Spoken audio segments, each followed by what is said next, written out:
everyone, we're going to have a look at colour today.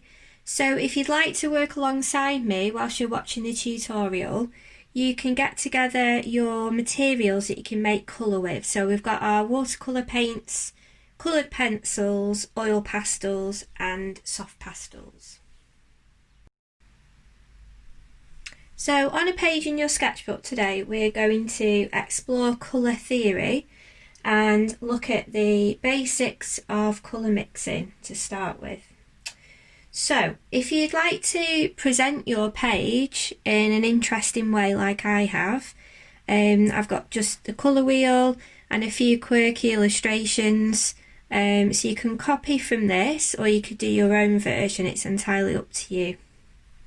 Okay, so let's start off with the colour wheel. So I'm going to paint mine using the watercolour paints, and first of all I need to make sure I know which colours are the primary colours. So we've got 3 primary colours. These colours cannot be made by mixing any other colours. They're the primary colours, so they're like the first colours that we always start with in colour mixing. So we've got red and we've got yellow and we've got blue. So I'm going to take my water on the brush, and what I've done here is like little what look like paint splatters, so you can actually paint each of the shapes. It's just a fun way of presenting your work. So paint each one. So that's red, yellow and blue. So I'm going to come back to that in a little bit. Okay.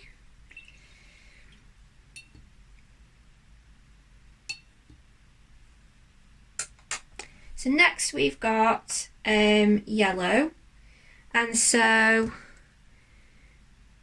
what we would do once we've painted these is we would take your paintbrush and we would add the colour to the segments of the colour wheel.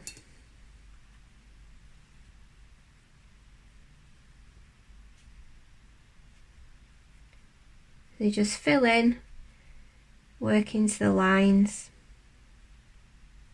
just fill in each section.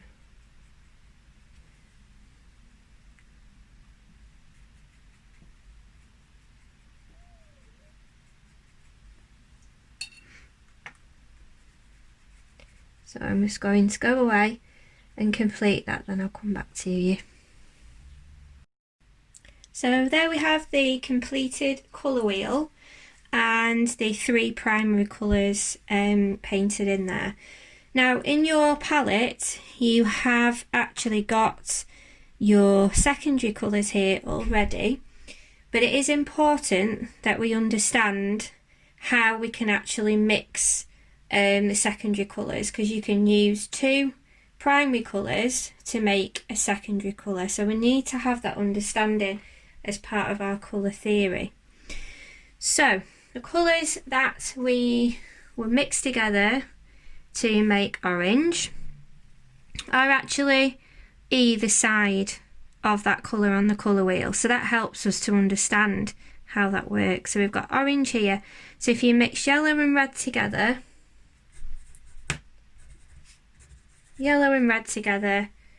will then be able to make your orange. So let's give that a go. So with your yellow, use your mixing palette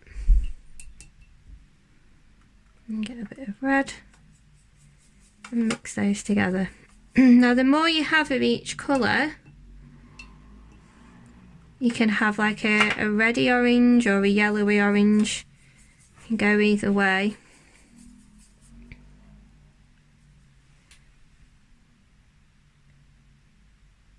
So if you were to put more yellow in, it'd be like a lighter yellowy orange, as opposed to putting more red in would make it darker and a reddy orange. Okay.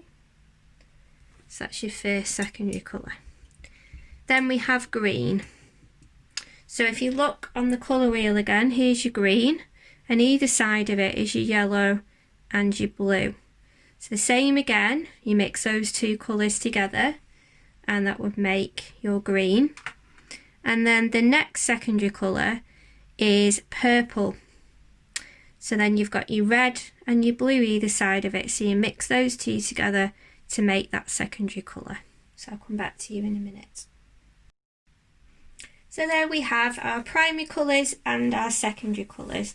So as part of our colour theory and our colour mixing, that is your basics, and you can use your watercolour palette to create those by colour mixing, but you've also got the full range of colours here in your palette also. But at least you have an understanding now of how to mix those colours. I'd now like you to take your coloured pencils, and we're going to focus here on the complementary colours, also known as opposite colours. So if you look at your colour wheel, you can see the yellow and the purple are opposite, so they're complementary colours.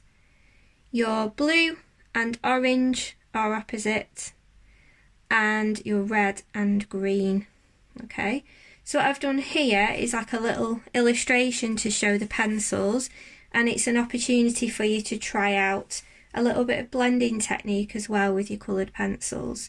And so for each one, I'd like you to use the two colours and try and blend those together in this sort of area here. So let me demonstrate. If I start off with my favourite combination is the purple and the yellow. I've got some trainers with these colours on, they look fantastic. So they're quite often known as sort of like opposite, you know, like clashing colours, but surprisingly look really good together. As at opposite ends of the spectrum, they stand out from one another, complement each other, they look really nice. So use your colouring pencils to add colour, blend into each other. Doesn't matter if you go out of the lines here, because you can go back to this later on and use your, say like your marker pen or your Derwent line maker, and draw around the edges of these like I've done with these illustrations here. You can work those into each other, a really nice blend over the top of one another. Okay, so that's your complementary colours or your opposite colours. So you're now going to need your soft pastels, and we're going to look at cool colours and warm colours. You'll see here I've drawn an ice lolly for the cool colours and a really hot cup of coffee for the warm colours. So which would you associate from the colours here? Which would you associate with being cool, and which would you associate with being warm? So think of like cold iced water or like a burning hot fire. Which colours do you think would fit into those categories? So I'm looking at my colour wheel here, and I think this side of the colour wheel are more of the warm colours as opposed to these being the cooler colours. So I'm going to use my pastels to apply those colours to both of these illustrations. So I've got my green there, start at the top. So remember a little while ago I was talking to you about the art pack and the chalk pastels, and some people don't like the feel of them. So you can use gloves, or you can actually use a little bit of tissue, bit of kitchen paper maybe, to cover up your fingers if you don't like the feel of them. They're really lovely and soft, and you get really, really lovely blending effects with these.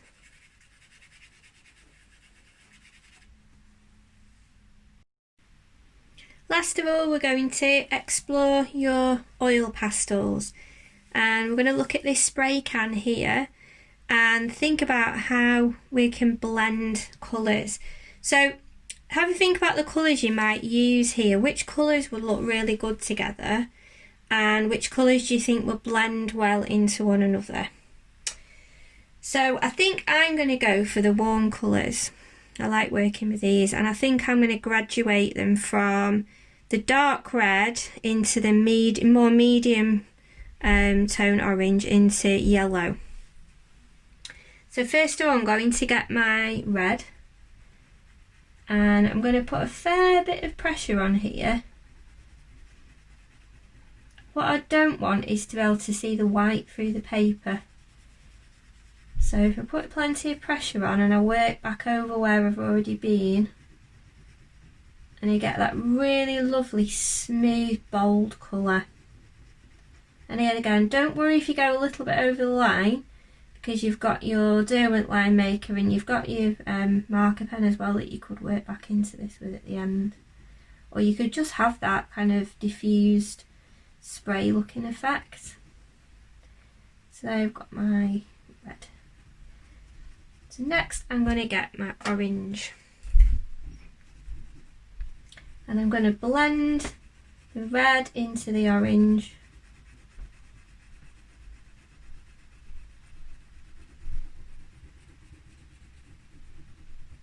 Maybe work back over the top a little bit with the red as well. Get a really, really nice blended effect. And then from the orange, I'm going to have the yellow. You can see how they just melt into each other. It's really quite therapeutic.